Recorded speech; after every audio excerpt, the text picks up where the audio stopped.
Spoken Label. He lurked in the shadows, waiting and hoping she wouldn't take a different route.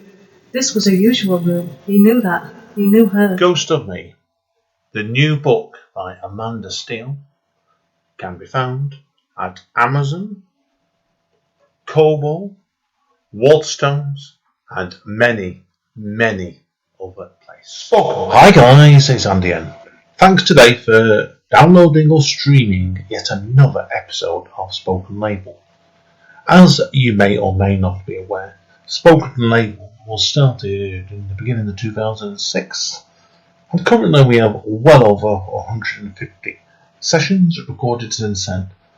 Although you can find it on various networks, the full archive is available for streaming and downloading at spokenlabel.bandcamp.com.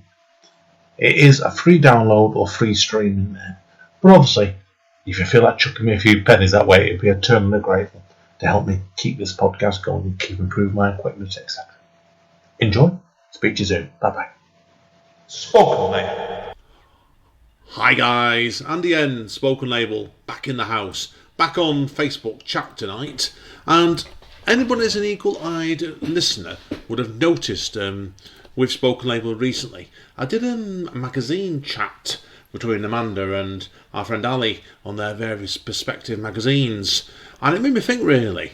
I thought, I actually know a publisher or two, so we're going to have a chat with a publisher tonight, and I'll let the lady introduce herself in a minute, but she's a gold friend of Spoken Labels, and we've done a session with her before, if you want to backtrack anybody, and I've done sessions with quite a few of her writers now, and also helped her out with a few anthologies as well, haven't I, Bella? So you can say I help you out with a little bit of projects. Yeah, you've been a key member of the team. Yeah, the unofficial publicist, right? So anyway, introduce. Unofficial. I wish you could pay me for it, right? So, Well, I wish I was paying myself, to be honest, Andy. So.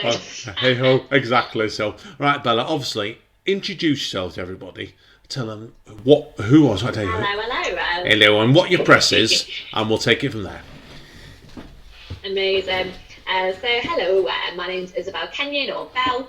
And I run Fly on the Wall Press, which is, I'm currently in Greater Manchester, but we will shortly be a Central Manchester press once I've moved there.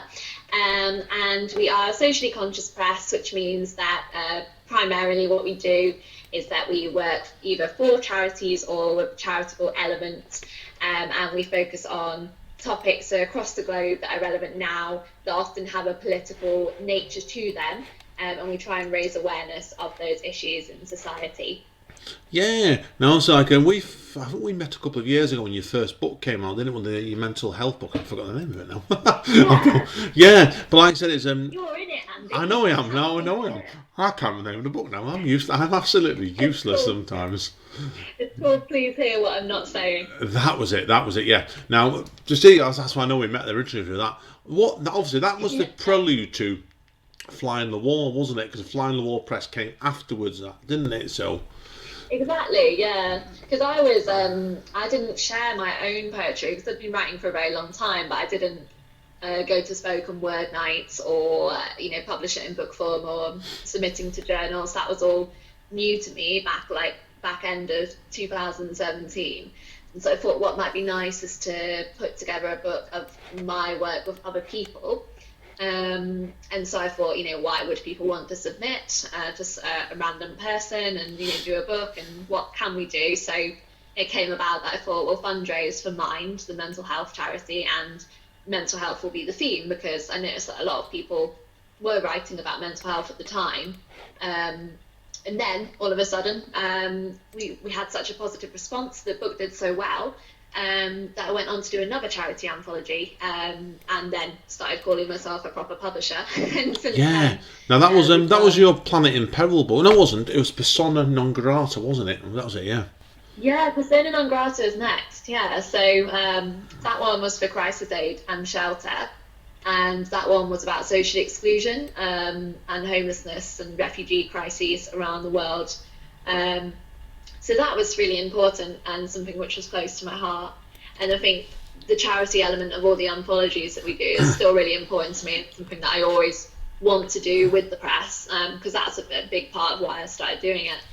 Yeah, and also like people are wondering. Obviously, you've then done Planet in Peril book as well, haven't you? So that was your latest anthology. Now that's interesting, that one, because obviously, like, I noticed this one here, you actually went and did a hardback version of it as well as doing the paperback version, didn't you? So First time doing that. I mean, it's kind of scary as a small press when you're doing that, especially because everything had to be done on sustainable paper for that because of my charities. And obviously, of the nature of the project, there's no point doing a book on global warming if you are not going to sustainably print it. It does seem a bit contradictory. So naturally, like, we wanted to do something that, obviously there's quite a high cost in using forest certification paper, which was important to us, but we thought, why not make it, if we're doing colour photography, and we want to add value to this, like, it's just going to be a beautiful coffee shop book, so let's go with a hardback, and then I've still got them in my kitchen, climbing up the walls, so we had to do 500. Did you do 500? Oh, wow. Yeah, we had to do 500, and the thing is that obviously, because the people in the book are international, that's always something that's important to me as well. A lot of people preferred when the paperback came out to get that, because obviously Amazon, free shipping in whatever country you're in. So with the hardback, like, it's physically heavy, so already expensive to ship. And so I've ended up, I mean, we did well, but I have not managed to get rid of the 500, and unfortunately, my parents' kitchen has suffered. Still going to have the boxes in it for a long time. Oh, your parents love you for it, really, right? So I'm sure they do. Yeah, I mean, I hope so. I mean, I don't have any storage, so they are my storage. They are my warehouse. So what is that? Take it, obviously, then, when you move to central Manchester, what are you going to do? You're going to make sure then you get a room for storing all your books in, are you, then, basically? Well, yeah, I mean, I think what I'm going to do, and what I should be doing is moving out and letting them have my room as a spare room. But what I'm doing is going to use the room as storage, so that I have 2 rooms. I like it. I like your style there, definitely. Now, I want to obviously ask you a bit more. I'm going to drown in books. I think you are, the way you're going there. Good grief. Now, obviously, what's interesting about your press as well is, and we'll come on to about your collection of writers in a minute, but I know you've expanded into non-fiction books as well, haven't you? Because I know you did a book called Small Press Publishing, The Do's and Don'ts. Now, what made you want to do this book? Well, I mean, it's so this is the only non-fiction book that we've done so far, but it was something which I really enjoyed writing, and I've been thinking about it for a while, because when I started doing the press, obviously even when I was just self-publishing an anthology with other people, I was figuring it out myself, and there isn't much online. So, it is trial and error, and by the time, that I'd figured everything out, it suddenly became, everyone always wanted to know, how do you self-publish a book? How do you do this? How do you distribute?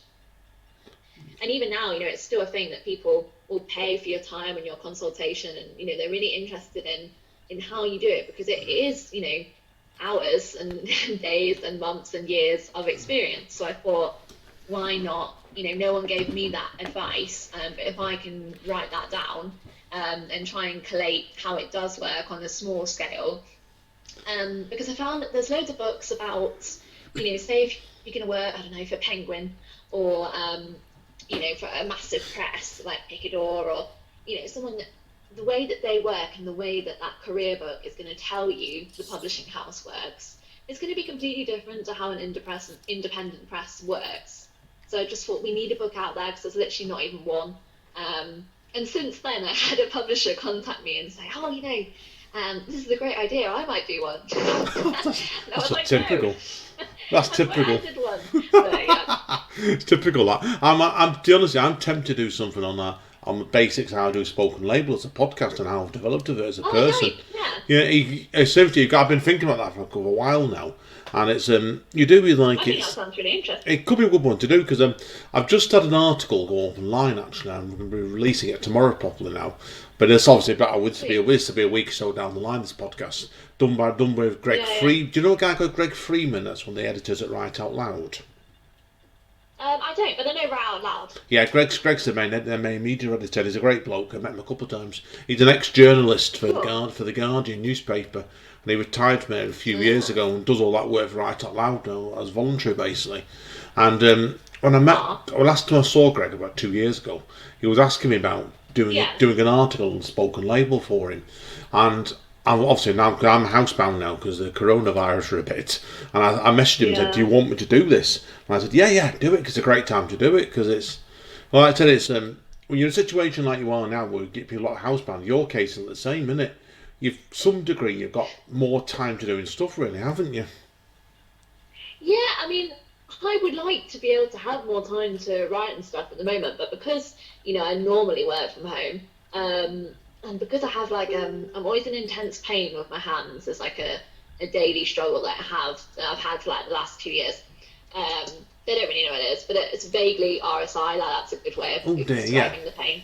But yeah, basically once I've done my day's work, the pain of putting pen to paper, I just don't do it, and I know it's really depressing, but yeah. I want to write, but by the time that I've worked, the pain, I don't want to do it anymore.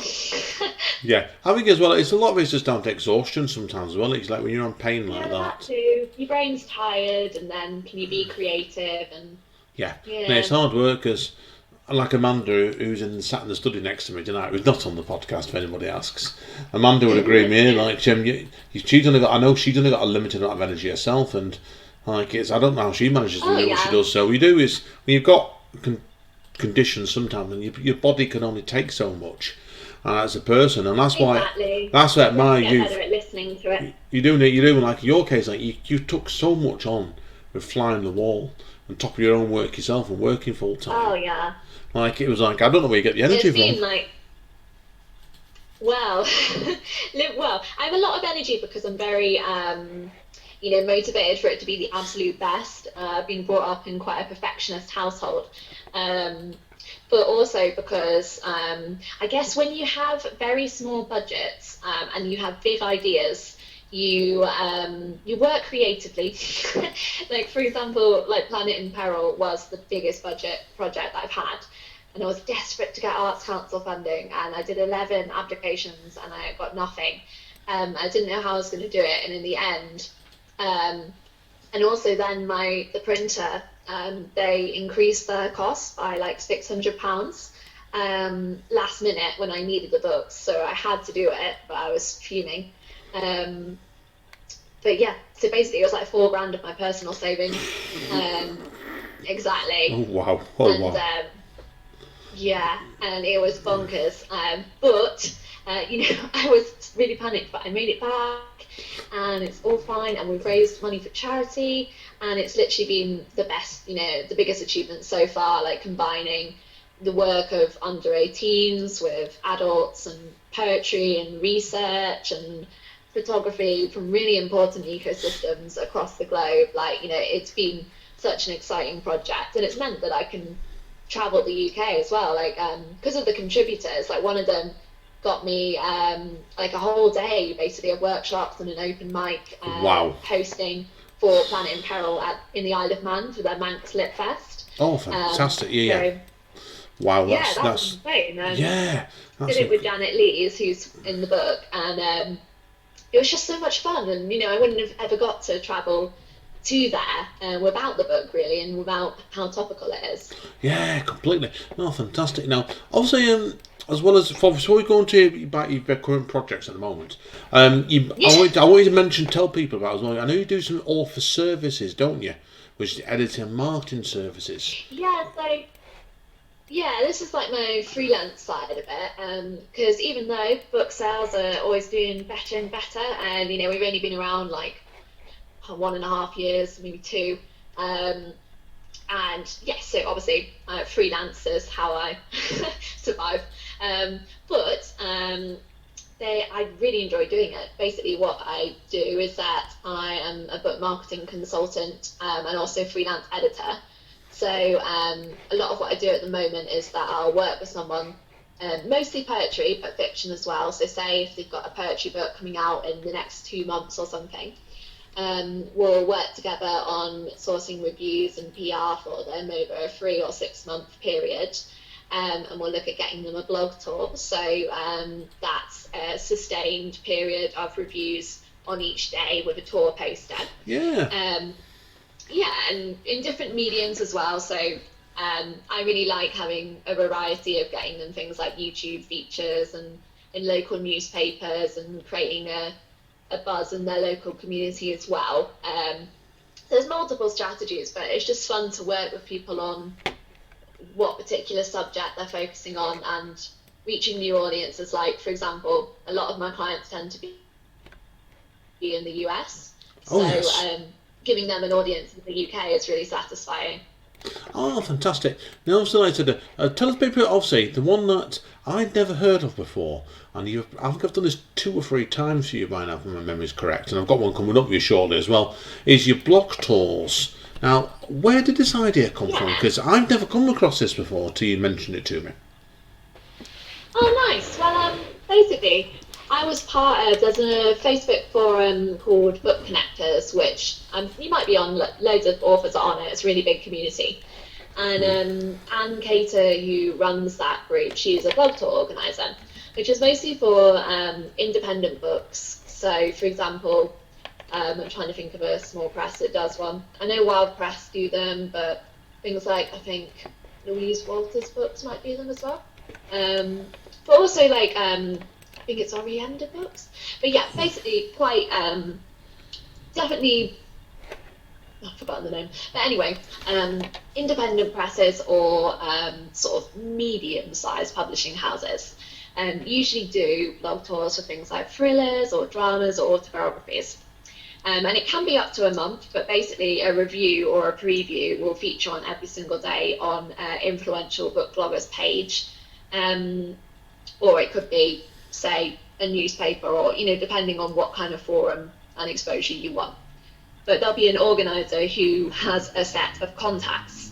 And basically, I hired Anne for 4 of my books, to do a poetry blog tour when I first did the chapbooks last year, because I'd never done the chapbooks before, and I thought, it would be great to have someone else involved with the publicity.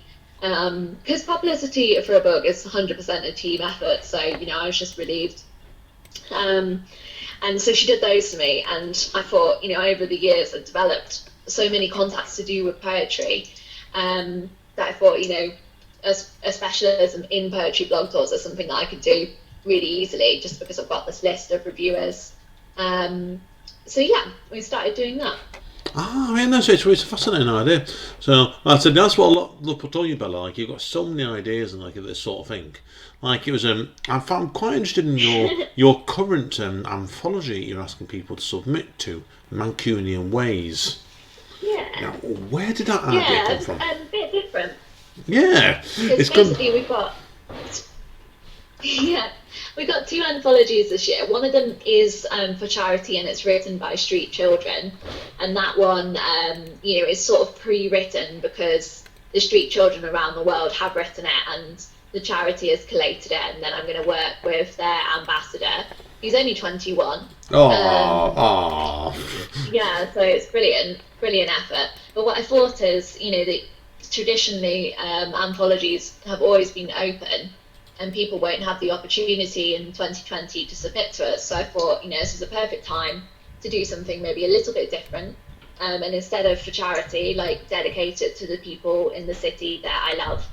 So obviously all about Manchester, and what I'm hoping is that it will be this really gritty but beautiful anthology in the same way that Planet in Peril was, combining photography and art and poetry, and really be like an explosion of talent and humour, really, because I think that's a big part of Manchester. I think we've got a great sense of humour. But also, there's so many amazing inventors and scientists and architects and dreamers throughout Manchester's history.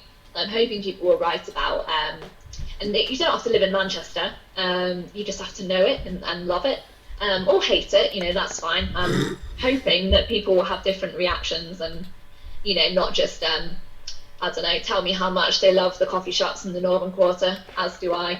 But we can't have a whole anthology of that, unfortunately. Yeah, of course. No, good stuff. Now, obviously, if people are interested in submitting to that anthology, when's the closing date? Yeah, so you've got loads of time. So it'll be the 6th of June. And you can submit in all the categories. So say if you're like a photographer and an artist and a poet, and you're thinking, oh, I can only submit 3 pieces. That's not the case. You can submit 9 pieces in the 3 categories. And yeah, it's free to enter. You just have to have bought a book at some point from us. And what else should I tell you? It's going to be really cool because Jackie Hagan is commissioned to write a poem for it. Cool. And it is in collaboration with Manchester City of Literature, Manchester Poetry Library, which is opening this year, and Arts Council, who this year have decided to love me, which is probably my greatest achievement to date. Excellent. No, really good stuff indeed. Now, obviously, like the last thing we'll need to touch on, obviously, with that, your book, your collection, your publishing houses, the fact that you do actually do full-length collections or chapbooks by writers as well, don't you? So, do you want to tell the people about who you put collections out with so far and what's coming up? Yeah, absolutely.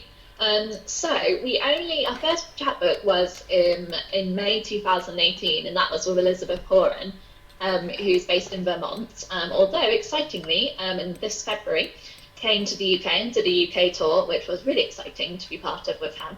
Oh, fantastic! Yeah, but yeah, so chapbooks, 40 pages basically.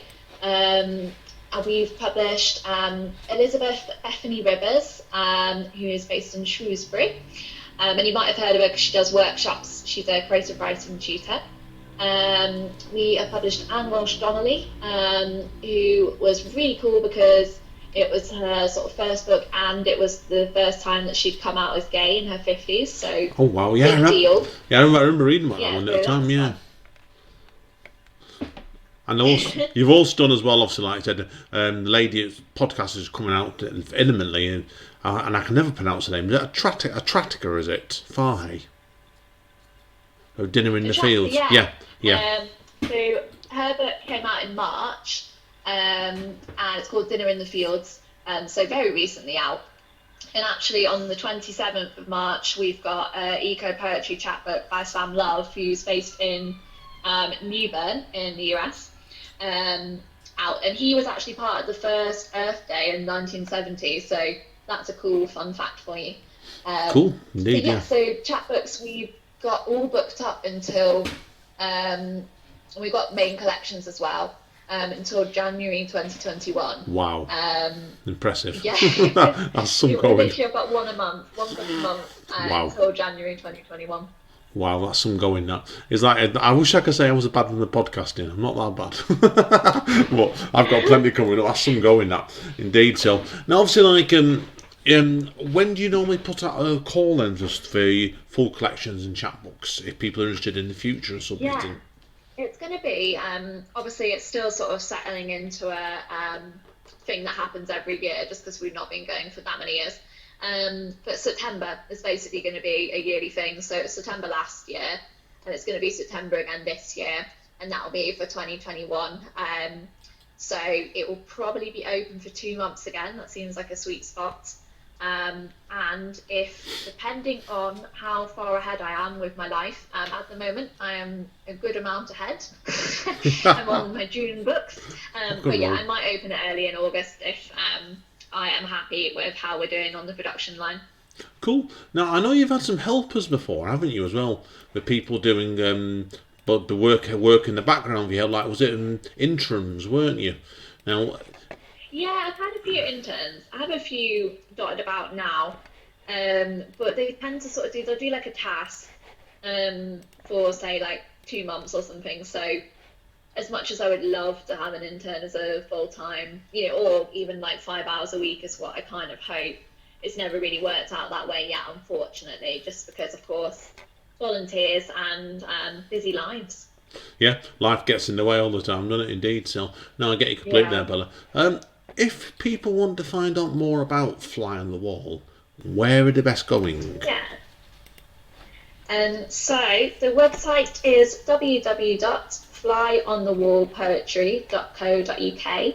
Otherwise, we're on Facebook, Fly on the Wall Poetry, Twitter, which is fly_press, because someone had already stolen the Twitter handle. Typical, that's typical. Yeah, it's the bane of my life, been a man. And then we're on Instagram as well, which is fly_on_the_wall_poetry. Brilliant. Great stuff, Bella. It's been a fascinating chat tonight, so thank you for that. Hang around. Yeah, cheers, Andy. I need a quick word off mic, but thank you again. It's been a brilliant chat. I've really enjoyed tonight, so as always. So thank you again, and this is Andy N. Thanks so much, Andy. See you all soon, guys. Bye. Spoken Label. Thanks again for listening to another session of Spoken Label. Our full archive can be found over on Bandcamp at Spoken Label. That's one word. Spoken Label. Full stop. Bandcamp.com. And there is over 150 sessions there. So I'm sure that if you've enjoyed this session, there'll be something else there you can enjoy as well. Take care. Bye bye. Spoken Label.